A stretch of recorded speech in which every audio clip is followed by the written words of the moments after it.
Hello and welcome to Fanya Mambo Africa, a program where we discuss issues that are happening, of course, from the name, in Africa, Kenya, and the world at large. Today on the show, none other than Fanya Mambo is back. How was your week? My week was fantastic. And because this is a show that goes all over the world, so from wherever you are, if it's good morning there, or it's good afternoon, or it's good morning, or it's good evening, or it's even good night because some people are about to sleep, wherever you are, just receive our greetings according to the time zone of where you are. Yes. Yeah. And of course, it's a good week generally in Kenya. The best week ever. How do you feel about it? Excited, happy, feel like Kenya is born again. We are about to begin afresh on a good slate because some of what was bad is now becoming good. That makes you happy? Yes, I'm very happy. You've already started it. Let's go there. How did that come to be? First, of course, pressure increase. So does it decrease? Oh, it increased. We increased the pressure. There was a lot of agitation from both young and old. People think it was only the young people. And people said they do not want this bad cabinet. They do not want the government as it looks today. And the president listened, albeit not the way we wanted him to do it. Reason being, you see, when he held the constitution, when he was sworn in as president, he vowed to uphold and defend the Constitution. You do not uphold and defend the Constitution by creating unconstitutional offices. Yes. Because the office of the Prime Cabinet Secretary is an unconstitutional office. And he's the sole survivor. This is the person who's been taking salaries that he should not have taken in the first place. And so the fact that he's the sole survivor makes us very annoyed, and we feel actually this is the first person who should have gone before even the other ministers who are actually constitutional office holders were dismissed.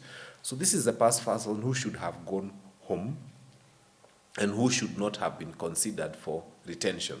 Why do you think? In fact, he needs to return every coin he has received for all this period of time. That I agree with you because we respect the Constitution. Yes. But I want to, what was the thinking behind having him as the only sole survivor? There was no thinking behind it. Because if there was some thinking, if there was some level of thought, he should have been the first to go. It just shows you that this was done without careful thinking. So why is he there?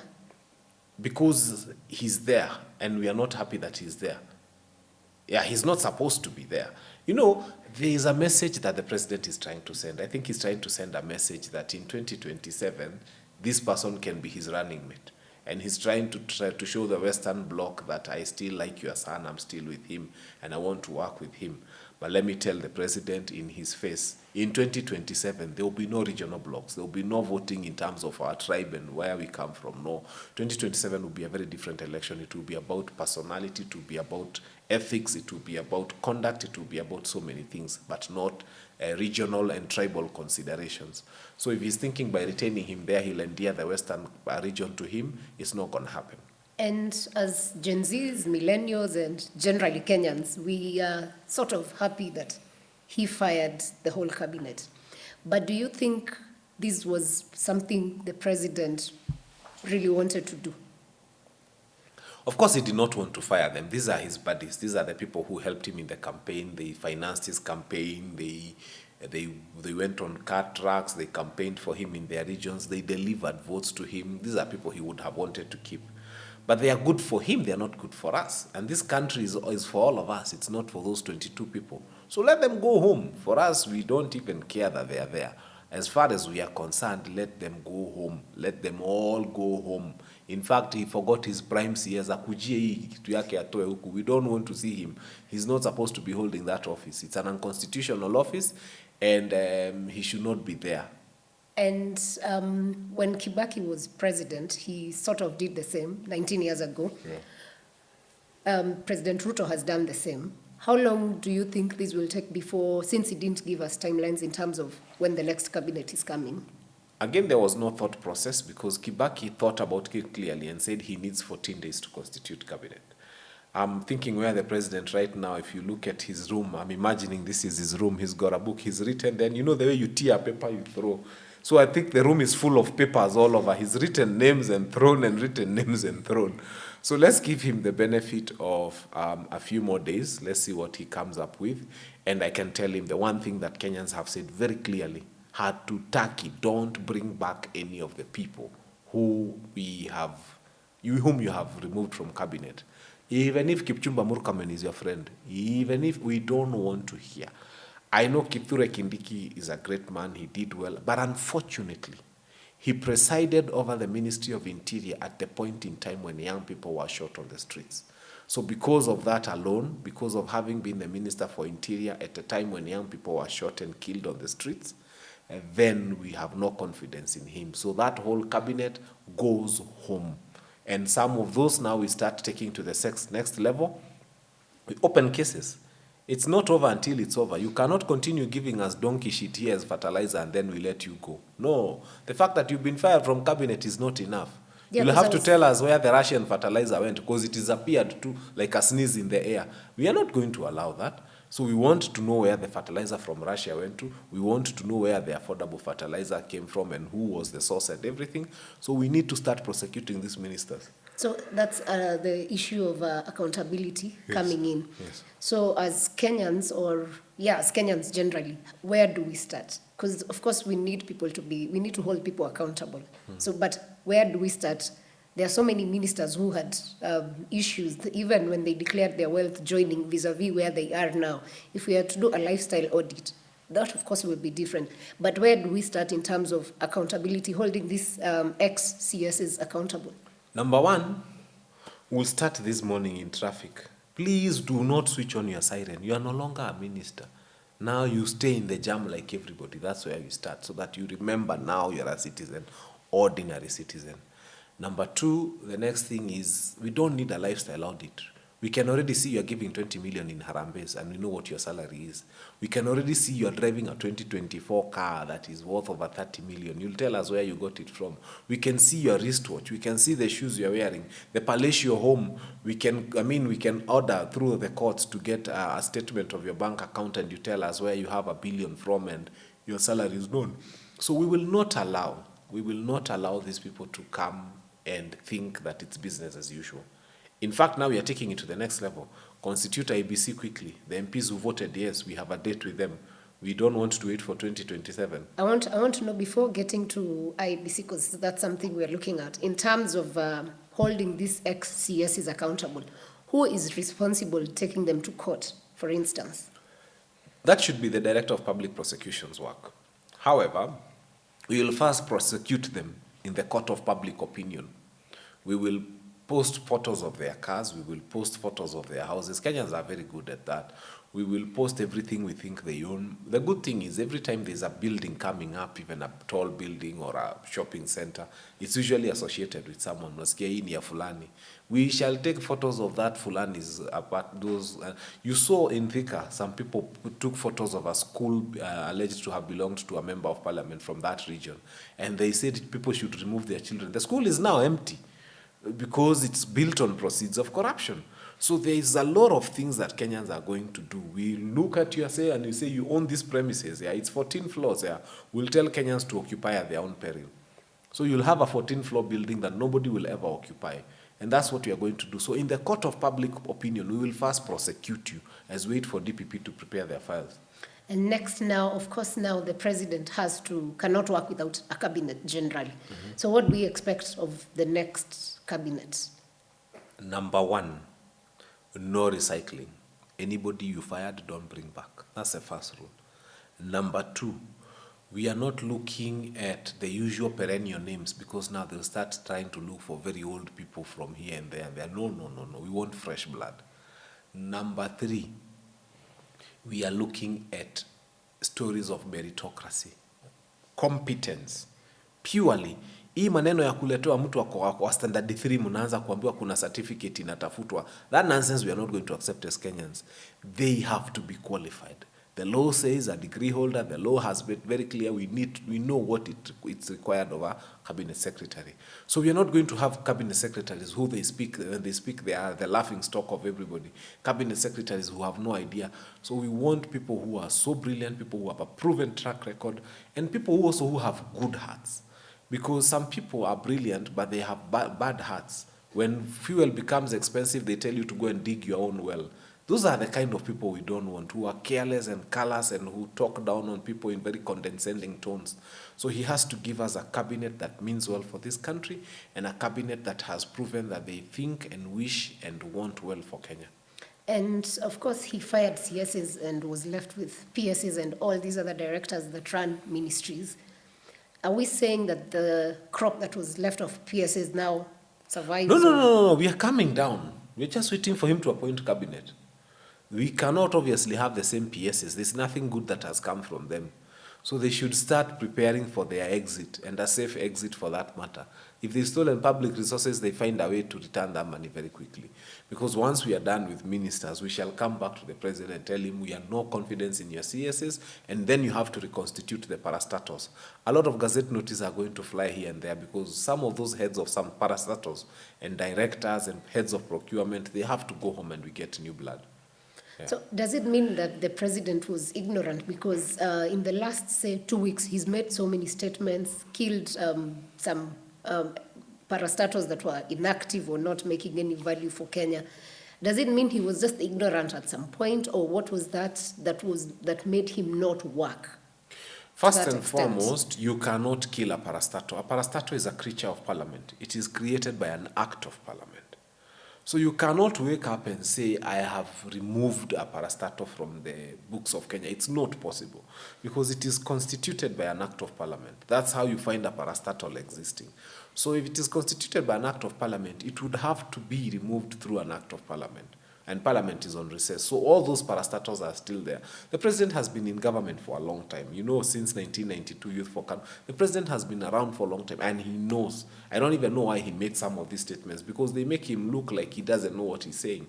Yet he's been there for many years, and he knows there's no way anyone can come to Kenya and say, I have scrapped a parastatal. You can't. But it can only be done through powers. What powers? So does it mean these things he's just telling people to make He's people just happy? making noise. The truth is, an act of parliament comes, for example, and creates the Law Society of Kenya. That's not a parastatal. I'm just giving you, it's a body corporate. You cannot come and say, I've disbanded the Law Society of Kenya. How? You have to go back to parliament because it was created by it's a creature of statute. So when you think of parastatal, I can't even think of one parastatal Kenya right Power. now. Yeah, you can't wake up today and say Kenya Power is dissolved. It's created by an act of parliament. So these parastatals are there, and there are many, you know, Kemri, whatever. You can't wake up and say from today there's no Kemri. As who? It's a creature of statute. So you'd have to go to the statute, and you have to do it through parliament. So that was just noise. Wow. And parliament goes back on 23rd, right? Yes.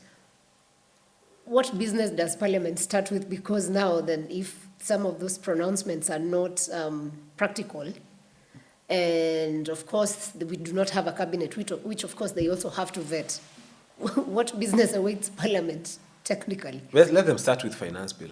Because even the pronouncement that he has, you know, once a bill has been signed, automatically it will become law. Yes. So they have to start. In fact, they need to have gotten what you call an ordinary sitting. The speaker should have called for an extraordinary sitting for them to debate and just say, like, we created this Act of Parliament. Today we are amending the Act of Parliament, or we are removing that Act of Parliament, or we are, you know. So the fact that Parliament hasn't met means that finance bill could actually become law. It could simply operationalize itself and become law. Because once it's passed and it goes to the president and he sends it back, and then it has got no, and then the president hasn't written like specific changes, basically it will pass. So the first order of business is to get rid of that finance bill for real and for true. And then the second order of business right now is to start discussing IEBC for us. Because we want them to constitute it very quickly for us so that we fire them. Yeah, take them home. What are the timelines for the constitution of the commissioners? We are late because by December we are supposed to have the commissioners there in place. But right now we are looking at the bigger picture, getting the right people. So I don't know. I think it will go extra constitutional times because even now we are supposed to be having an IBC as we speak here. So, and we've stayed without one for a long time. So we are not living within Because the constitution envisions that at any point in time there will be an IEBC. At any point in time there will be parliament. So not having IEBC is like waking up one time and not having parliament, or not having Senate. It's not there, but in constitution it's supposed to be there. So that's a problem. And this problem, of course, now means there are so many other gaps that have come up because of that gap. And immediately the president signed into law the IEBC thing. We saw the whole government, both government and opposition leaders in Kenya, come out and say that they were ready to have dialogue with even young people and just their own things. What do you make of that situation? Politicians love to hear that there's an IEBC because politicians live for elections. So are celebrating one of their achievements that they can be able to hold elections, run each other into by-elections, and their joy comes. That's where their pleasure is found. It's like having a muddy pool and then there's a child. Somehow you still find them inside that muddy pool. So politicians love when there's an IEBC, and so they within their rights to celebrate having a referee, because they always want to be in the match, which is the political match. So having a referee for them means that anytime now the whistle can be blown and they can go into a friendly match or they can go into a very hostile match. That's for them. As to them coming together and saying they want to have a conversation, I had a party leader, ODM Secretary General Sifuna, say that they also have a stake in this country, which I duly say is right. And they have an interest in everything that happens, and I agree. And the supporters of Raila Odinga also are not few, and those people, they also have a stake. Some own buildings where Maandamano is happening, some own biasharas, and so on and so forth. So it's right, it's within their right, so that whenever a small section of this country goes to the streets, it affects even other sections, and it's for them to come and have negotiations and say, wait a minute, we may not be the ones who are on the streets right now, but the demonstrations are affecting our businesses, they're affecting our schools, they're affecting so many other things for our supporters. So for them meeting them, it was okay. But at least they made it clear they're not speaking on behalf of Gen Z, which is good. So let's not have a problem. If auctioneers today want to go and see the president, how does it concern us? It's not our business. Yeah, it's not our business. If nurses and doctors want to go, at least nurses, and it's our business because they treat us and the doctors treat us. Yeah, so if an independent institution like ODM or NASA or whatever you call them, I'm leaving that place now. I used to be in Azimio and I'm about to exit because those people are not making sense anymore. So now, are you welcome to Gen Z? Party? First, partyless and tribeless. There is no way people who are partyless and tribeless will be able to, you can bring about meaningful change. But then for me, it goes beyond bringing about change because you have to provide leadership. And leadership cannot be provided in that amorphous, intangible form that you look like the clouds or the smoke. You cannot be touched, you cannot be... No. Leadership is very personal. Leadership is very physical. Leadership has to be seen and touched and felt. So yes, we will be happy to offer you leadership for those people who are leaderless and partyless. There is a way in which I am preparing myself to actually provide leadership. That is for Gen Zs to decide if they actually want you because they're very No, specific. I don't want to be their leader. Okay. What I want to do is to invite them into a space, not the one that you're used to, that they can say, okay, on this particular issue, you can lead us. I'm not going to lead them in demonstrations I don't want. I'm not going to lead them in the conversations I don't want. But I'm a leader in my own right, and I'll be telling them, I am leading on this front. Would you like to join me? So that it doesn't become me coming to join them to be their leader. It is them coming to join a cause that we want to do. Yeah. Okay, cool. Something else that I find interesting is the constitution of the IEBC with the new law. Five members. It should constitute 9 members, right? Yes. 5 politicians, 2 guys from the religious, whatever sector, which maybe it's Christian, Muslim, or Christian and something. The religions that have messed us ahead. Yes, and then there's ISPAC, Yeah. that's the accounts representative, and I think LSK. Why is it that we give politicians 5 and the rest of the representation to 4? Because we are foolish. India is the biggest democracy in the world. They have 3 commissioners. Why do we have 9? India, their voters are in the hundreds of millions. And they have 3 IBC commissioners. Some constituencies, I told you, they have 2 million people, a constituency. And the 3 commissioners are running an election in the biggest democracy in the world. There are more voters in India than in the US. So you, a third world, now we've moved from third world, a developing country, you are here, you're not even able to feed your people, and you're thinking of having 9 commissioners and paying them a lot of money and buying double cabins for IBC. I see a lot of new vehicles.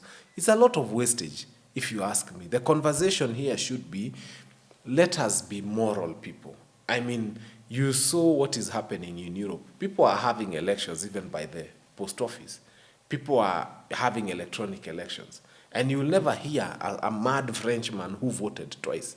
In Kenya, if you had a ballot paper without security features, an MCA would get 1 million votes in a ward that had 12,000 people. And this is the kind of bad manners that we are trying to remedy by creating new law. Instead of coming and talking to the people, and so that we become people who, even if this door was closed and I'm alone and there's someone else's money here, I'm not going to pick it. And that's Japan for you.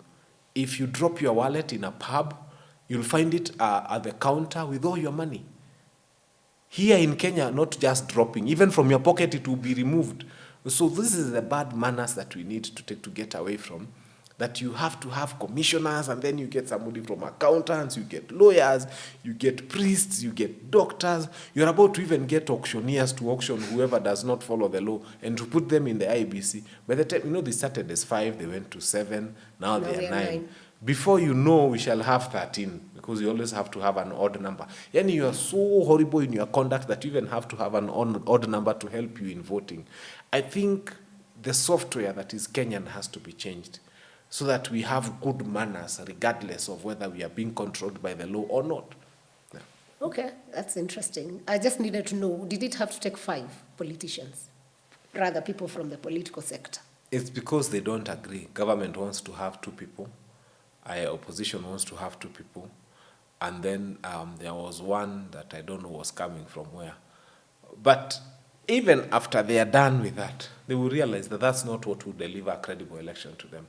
What will deliver a credible election is what the Gen Zs are beginning to bring. We are tribeless, we are partyless, we are fearless, we are one.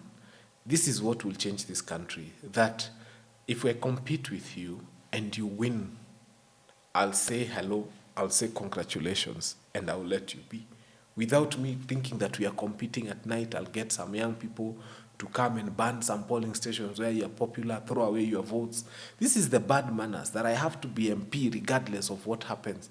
If I have to kill people, then I go and kill them so that I become a member. That's horrible. That's unacceptable. And this is what is finishing this nation. All right. Yeah. And with the bad manners comes with certain offices, of course, that are supposed to put the country to a position. And one such office is the Office of the Attorney General in Kenya, who's supposed to be the president's advisor on legal matters. Yesterday, we had a headline that says that the AG said the president does not listen. And in line with that, he pulled another letter saying that was wrong. That was not what he said. And then on the same day, he's fired. If you live near the river, and then the crocodile comes out of the river and tells you the hippo is really sick. Oh, the hippo has constipation. Who are you to say the hippo is not sick? It's the crocodile that lives with the hippo, and they live in the water. Or you want to go and confirm, you touch the hippo and check whether it's having stomach problems. You can't. So if the Attorney General comes and tells us that the president does not listen, I think they have each other's number. I think they call each other. And I think for him to have been appointed there, they know each other on a level beyond. So if he tells us the president doesn't listen, we will take the example of the hippo and the crocodile and say one is a hippo and one is a crocodile. And because we are not amphibians, we don't live on water and on land, we will just say that for now, what the crocodile said is true unless the hippo comes and rebuts it. Maybe the firing was... Still, I'm saying from outside, we have no means to confirm that the crocodile is lying. And because the hippo hasn't come out and said the crocodile is lying, or I affirm what the crocodile is saying, we will just for now say, let us stick with what we've been told by somebody who was inside the kitchen. If he tells us there's smoke in the kitchen, we believe them until we are able to prove otherwise. For now, we believe what we hear from the person who came from inside the water. Cool. Generally, how do you feel or see that the AG's office has been operating? What's your take? It's been 2 years in My office. take is that this government has made a lot of mistakes.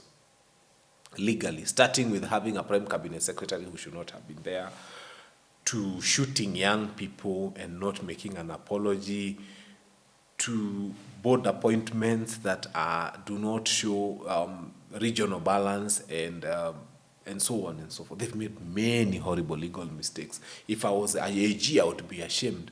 In fact, I would even resign or run away, because I wouldn't want it to be under my regime when I'm purported to be advising government when all these atrocious and horrible things are happening. So what do you expect of the next Attorney General's appointment? And generally how that office is expected to run as per the Constitution? You know, I've never expected anything good from the Kenya Kwanza administration. I'm hoping they will surprise us this time around and give us someone who's credible and good. It is my prayer and hope and wish that they can wake up and put people there who Kenyans will feel, wow, these are a representation of the future. Yeah. And with that also comes the issue of the government. You're one person who's speaking, and a lot of Kenyans, of course, by the time they're going to the street, means they've lost trust in this government. How does President Ruto and his deputy rework that trust, if there's a possibility? You know, if I drop this glass here and break it down, and then I give you sellotape and glue, there's a chance that you will be able to take the pieces and use sellotape and make it look like a glass. But will it ever be the same again? Trust is like a broken glass. You can do a lot to repair. There are people who even I see online advertising that if you break your windscreen, they'll come with something and pour and try to repair the cracks. It's never the same game. If I were them, I would be planning my retirement in 2027. Who said you must be president? Who said you must be deputy? You keep disturbing yourself day and night to come back for another term. To do what? This guy is stressed right now in State House. It looks like a barracks. I don't know whether you've seen that place. You know, nowadays you're not able to go near State House. That place is so fortified. Now he's in a prison himself. He's not free. He's not happy. Why would you want to go for that seat again? It's not oxygen. If I were them, you don't force yourself on people who don't want you. This is the bad manners I'm telling you. Nelson Mandela, with all the struggle he had done for South Africa, including being in jail for 27 years, comes out and says one term is enough. He would have done too. The people of South Africa felt like they were indebted to him. They would have given him a lifetime presidency if he wanted. He goes out and stays. Then they come to him at home and tell him, Mandela, we have the World Cup. We beg you, we beseech you. Because of who you are, take us out there and campaign for us to get the World Cup. And because of him, the World Cup comes to Africa for the first time. I think this is the kind of leadership we need. Like today, the Americans thirst for Obama. If he wanted to vie for another term, I think they would give him a chance, but the Constitution doesn't allow him. This is what we want. The problem we have in this country right now is we have people who Kenyans don't want. And then they are forcing themselves on Kenyans and planning even to get another term. What are you made of? What's wrong with you? What's wrong with you as a leader? So let me just ask, moving forward from what we've seen with Gen Zs and forcing the president to actually take action, what does this mean for anyone, not even him, like anyone who gets in power moving forward in terms of decision making? I saw people storm a police station and remove a person from a cell and meet what they called justice on that person right outside there, and the police were helpless. I'm not saying that's the kind of state we want, but I'm saying Kenyans have gotten to a point where they so want the right thing, and if they feel that you cannot deliver the right thing, they take it into their own hands to do it. So I would want to beg Kenyans to continue being vigilant. The prize for good governance is eternal vigilance. You are eternally vigilant, and you're not letting people take up that space and do the wrong thing. So this is the direction to go. Anybody who is appointed will know that siku hizi kuna salamu. Uliona walishia namba za baba.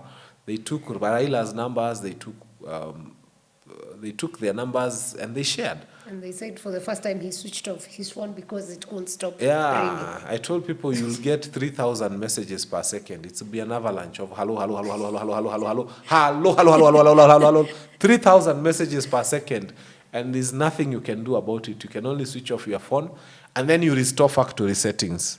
By the time you restore factory settings, even the number of the president you wanted to save is gone.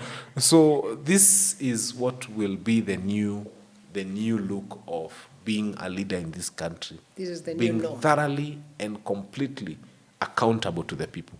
And in line with that, with this now becoming accountability becoming the new norm, what's the ideal Kenya that you as Fanya Mambo look forward to, and what do we do to get there? I think the ideal Kenya is one that will start with this new cabinet. Hopefully that he doesn't feel the debt that I've removed a Meru, so I have to return with a Meru or a Mbere or an Embu. No. You can remove a Meru by there and put an Ogiek as long as that Ogiek is going to perform. We are not going to care that the Prime Cabinet Secretary, which is unconstitutional, if it was removed and then there was need to create, if you have to put in a Taita, they don't have a lot of votes, but that Taita is competent. That is the ideal Kenya that we are looking at. We are also looking at a Kenya where politicians and any government appointee will realize that the boss, the main boss, is that guy on a city hopper heading to work. That's the guy. The boss that you need to think about is that person out there in a school bag heading to Strathmore or USIU or Catholic University. That's the boss. When you start seeing that picture, that every time you wake up in the morning and you're in this wonderful SUV provided to you by the government, that you're the minister and you're flying a flag, the boss is that guy anachonga miwa hapo nje. When that picture comes to you, then you will know that you are accountable to those ones and not the president. The president is the secondary boss, but the primary boss ni hawa watu unaona kwa basi wakienda kazini, and you have to be good to them and you have to be respectful to them. How about their bad manners on the roads? Those are small things. I'll tell you about bad manners on the roads. I am one person who lives somewhere along Ngong Road. That means God will bless me one day and I'll say Runda or Muthaiga or Karen or Lavington. But what I mean is, the way I drive on Ngong Road is that the people on that road appear to be very civil. And there's a way we move and it flows very well. The minute I reach Jogoo Road, the beginning up of city center, same driver, you sit upright, you start becoming rough, you start hooting, because the road has changed, the conduct has changed, the manners has changed. By the way, when Kenyans leave this country and they go to Germany or they go to wherever, you feel you are the lights, you are the fast car, you feel the temptation, there is no car, but the lights are red, so you will wait. You will wait until they are green for you to go. Why? Because you're in a country where order happens. I have always told people, and these are scientific experiments that have been done, it's the same thing with garbage. If you are holding a banana peel in your car, and everywhere you go it's clean, it's like the expressway, you will not throw it out. The minute you see a heap of garbage somewhere, you want to throw it in that heap of garbage because it appears like that is normal and that is a dustbin. So it's the same thing with driving in our country. If we start setting laws and making them be followed, and people start being forced to be civil, they adjust immediately. So CSs, incoming CSs, you have no choice because we will not give you that space. Something else that I find interesting when you go now the regional way is that a lot of African countries cannot believe that Gen Zs have changed the government and the way the government operates in Kenya. We've seen Nigeria calling for maandamano. We saw Ghana, they called, and I think only 15 people turned up, and one of the young people was so frustrated and just calling them out and asking them, have you seen what is happening in Kenya? So what does that, the action that has taken place in Kenya, what does it mean for the region? I think first and foremost, Kikuyus have a saying, you don't build it like Wakine, but you can copy the design. So the problem with Ghana is that they're probably going to the street at a point when the trigger is not there or when the people haven't gotten there. Kenya is not just that we were ready to go to this. It's a myriad of factors, including the fact that people were tired and people were angry and people had a reason. So finance bill was a trigger. You cannot wake up in a country, like if this we had tried this probably in 2021 or 2022, it probably would not have happened. People tried saying of Unga revolution, they went to the streets, never worked. This one was an opportunity that came at a time when everybody was about to burst and people had gotten to the edge. So for Ghana, they can wait. I know Uganda is even in a worse place than ourselves. I think what we need to do is probably export some Mandamano experts to their country and show them how it is done, because in Uganda, they say they demonstrate while running away from the police because they have a contact and a physical relationship with life itself. Ghana and all the other countries in Africa need to realize that every country has got its own unique moments. Sudan itself had a unique moment when they invaded State House and took some wine there. That makes me feel nice about it. Yeah, and took some wine there. I got thirsty and just the thought of it. But they had no plan beyond taking the wine and the money that they stole there, and that's what led to anarchy.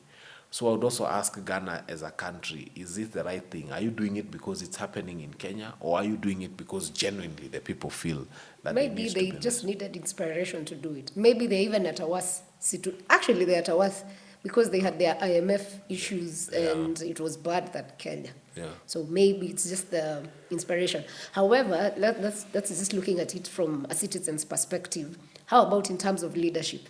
You've just mentioned Uganda. What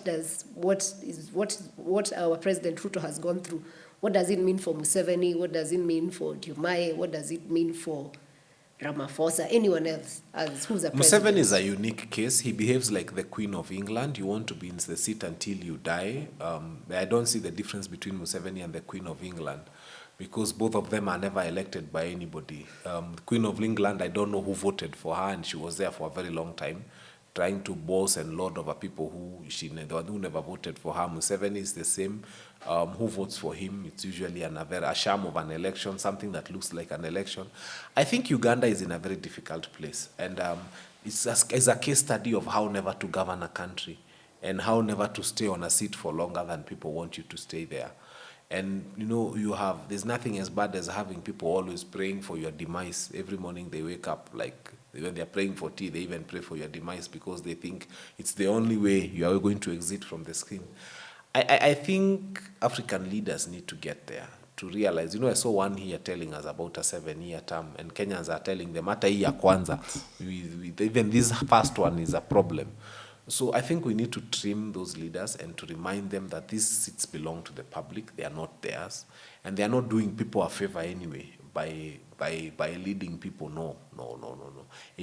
And history has proven Kenyatta died, Kenya went on. We loved him, he founded the nation, but Kenya went on. Moi is so dead, the country is going on. We lost Mwai Kibaki, may he rest in peace. The country is going on. And any other person who's occupied that spirit will die at some point, and this country would go on. So don't you think yourself as a leader that you're immortal, no? Or you're indispensable. The graveyard is full of very many people who thought they were indispensable. Yeah. That's true. And as we come to a conclusion, what would be your message to politicians in particular, and also to the general citizenry and the learnings that they've taken from the Gen Z movement? Two things. Any politician who voted yes, please stop using bloggers to try and make yourself relevant. I have seen them do that. I come from a constituency where the MP now cannot even come to any burial. They cannot attend anything because they are afraid of being greeted in the name of Salamu. So what they are doing is they are using our CDF money. They are paying bloggers to come and tell us, oh, this one built a classroom. I ask him on whose money was it, his money. In fact, they bought a bus, so whose money was it? Why are you putting your name in it with public resources having bought the bus? And so they're trying to use bloggers to make themselves relevant and to force themselves down on people. If you people know how to read the sign, please, those seats belong to the public. You should be happy that you might get to 2027 if we are not going to recall you. But don't try to force yourself on people after 2027. You are unwanted. We don't want you. You voted yes. And it's not just voting yes because people think we hate them for voting yes. It's presiding over a process that saw our young people killed. The fact that they were in parliament and there were demonstrations going on and they were insensitive, they couldn't say, Mr. Speaker, let's stop first. Yeah, there's a lot of things people are saying no. Yeah, But they are telling, add more tear gas, add more, shoot them, kill them. As long as we pass this bill, that's all we care about. That's the message that came out from them. And so for us, I think it's a high time to punish them severely, not by beating them up, not by banning CDF offices, but by making sure they go into the political oblivion of this country. Yeah. To the Gen Zs.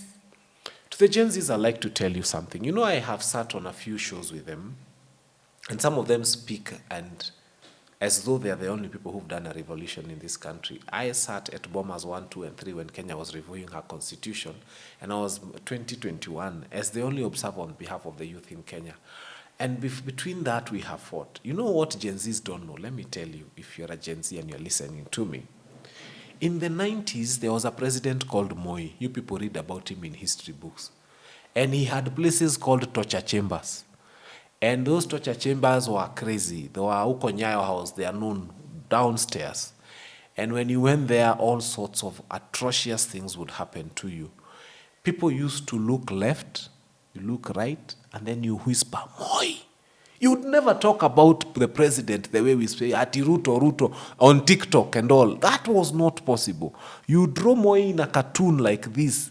Even the figure of that imagination that you would draw him as a cartoon, your life would be horrible. They beat up Reverend Timothy Njoya during the day on the streets. They clobbered him like a dog. So our people tried. Even the fact that Raila Amolo Odinga was jailed for 8 years, detention without trial, that's the other thing. Munapeleko hapa Central Police Station, Gen Zs, and then you come out and then you say, no, I am telling you the president had powers to detain without trial. Like he can decide all those people who were caught in maandamano should go to jail for 5 years. No, but that times have changed. So what we are trying to tell them is that let them not feel as though the generations before them did not fight, because they've been having that conversation of saying you people have let us down.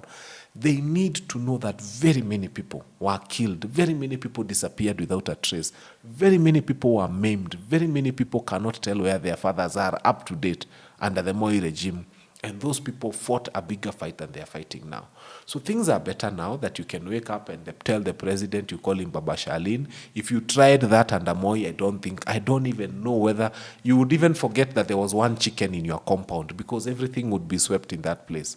So these people have fought. So for Gen Zs, just know that the generations before you have put up a very big fight. The 2010 Constitution that enables us to have the freedoms that we enjoy today were fought for by the millennials, not the millennials, the Gen X, and the generation before that, I think the baby boomers. Those are the people who really fought for the 2010 Constitution, which we enjoy today. So every generation has had a contribution they've had, and we appreciate your we are not saying that we don't appreciate their contribution. I think the Gen Z is not dismissing what was done. Mm-hmm. They just hate that all that was done. Mm-hmm. And then you've sat through systems and allowed, even with a new constitution, that Gen X was comfortable with a new constitution in place, but not following it. So their fight is actually actualizing what you fought for, because you fought for it, but it's fine. That's why we have people in government who, senior counsel James Orengo was part of those people who were killed. Raila Odinga, who were battered. Raila Odinga was part of it. But what have we seen in terms of a new constitution? Total application. They've been in the system, but they've failed us without actualizing what is in the Constitution. So I feel Gen Z is fighting to actualizing that fight, and that cannot be dismissed. I must say that every generation has got their contribution they've brought to this country. Yes. And I appreciate what the baby boomers did, what the Gen X has done, what the millennials have done, and we thoroughly and completely appreciate what the Gen Zs are doing today.